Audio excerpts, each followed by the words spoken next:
it costs billions and billions of dollars extra to try to make sure that we're staying ahead of our adversaries with technology. When they steal it, they leap ahead. That means we have to invest more and change that technology. It is a serious problem. In the real world, though, you can't blame the Chinese for trying to steal it. You can't blame the Russians or others for trying to steal this kind of stuff. But you can blame the U.S. national security infrastructure, if you will, if it can't protect this kind of information. Well, here's something to think about. So about 10% of the networks are government networks. And so we ask our intelligence agencies to go overseas and find out what the bad guys are up to.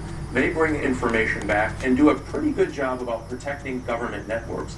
It's that 90%. There's a common myth that the government or the NSA, the National Security Agency, CIA, others, are monitoring that private network. They're not.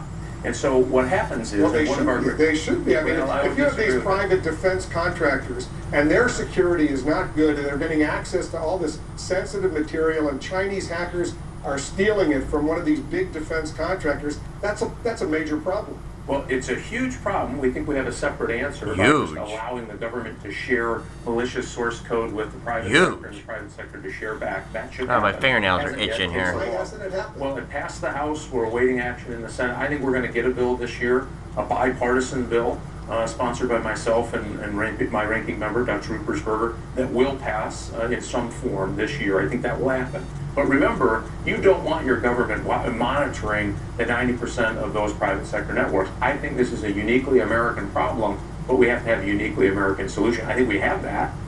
And part of that is making all of the supply chain, everybody from that makes the screws for a particular weapon system that put it together in its final form, and some of those have exceptionally good defenses. It's the weakness of that supply chain that worries us. It's one thing trying to steal blueprints, steal technology. It's another thing to use that hacking ability to undermine a power grid or a telecommunications network, to do something like that that could grind a big chunk of this country to a halt. Is there any evidence the Chinese, for that matter the Russians, want to do that?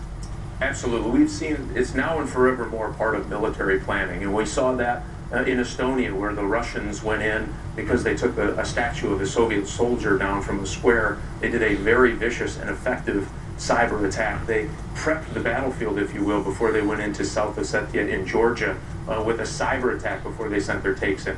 You know that now this is part of nation-state military planning. They will launch an aggressive cyber attack when we're in conflict.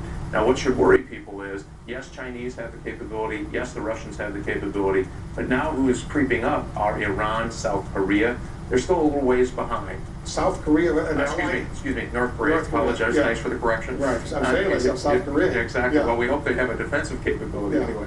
So what you've seen what you're saying is that Iran and North Korea have won. Well, they're gaining in their capability, and they're not rational actors. China isn't going to necessarily shut down our electric grid unless we're in conflict. You can't say that about Iran or North Korea.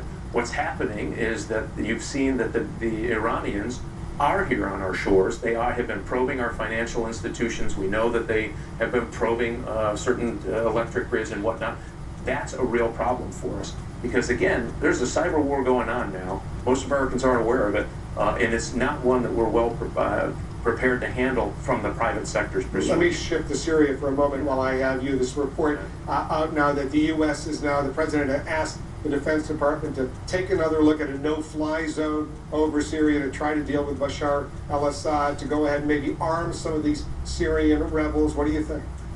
We have to do something. It's destabilizing the region. This is not just about getting involved in a conflict. Lebanon has started to deteriorate. The pressure of refugees, the humanitarian crisis on Turkey, on Jordan, the pressure it's putting on Israel when you have now every flavor of terrorists now operating in Syria. And the problem here, Wolf, is that if it deteriorates, if it falls apart, if there's nothing left, you have all of those terrorist groups who want to get a hold of chemical weapons and very sophisticated conventional weapons. This is turning into a disaster beyond its borders, and we I think, need to take some serious steps. So you would support a no-fly zone? I would, but not necessarily the way some have called for with planes. We can use our Arab League partners to push down in the north.